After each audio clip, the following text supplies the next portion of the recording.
Basics of IVF part 4. આપણે IVF centre કેવી રીતે પસંદ કરવું જોઈએ? નંબર 1, જે સેન્ટર પાસે બધી જ ફેસિલિટી છે, એટલે કે ઇન હાઉસ લેબોરેટરી છે, ઇન હાઉસ એમ્બ્રિયોલોજિસ્ટ છે.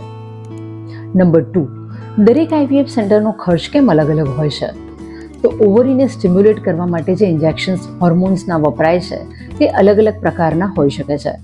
જો વધારે પ્યોર ઇન્જેક્શન્સ વપરાય તો તે વધારે કોસ્ટલી આવતા હોય છે.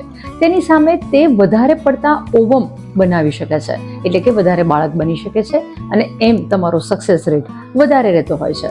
Number 3, quality of laboratory. જો હાઈ સ્ટાન્ડર્ડ્સના ઇન્સ્ટ્રુમેન્ટ્સ અને હાઈ સ્ટાન્ડર્ડની લેબોરેટરી હોય તો તેમાં એમ્બ્રિયો વધારે સારા બનતા હોય છે અને પ્રેગ્નન્સીનો રેશિયો વધારે થતો હોય છે.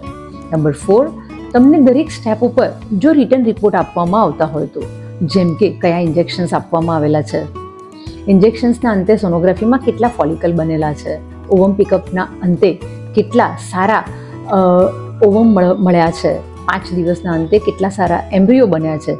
જો તમને આ બધા જ રિપોર્ટ્સ આપવામાં આવતા હોય તો સમજવું કે તે સ્ટાન્ડર્ડ પ્લેસ છે અને ત્યાં તમારા સક્સેસનો રેશિયો વધારે છે. ઘણીવાર પેશન્ટ પૂછતા હોય છે કે ભાઈ ગેરંટી? તો આ એક વિજ્ઞાન છે જેમાં તમારા ગેમેટ્સની ક્વોલિટી ઉપરથી તમારો સક્સેસ રેટ નક્કી કરવામાં આવતો હોય છે.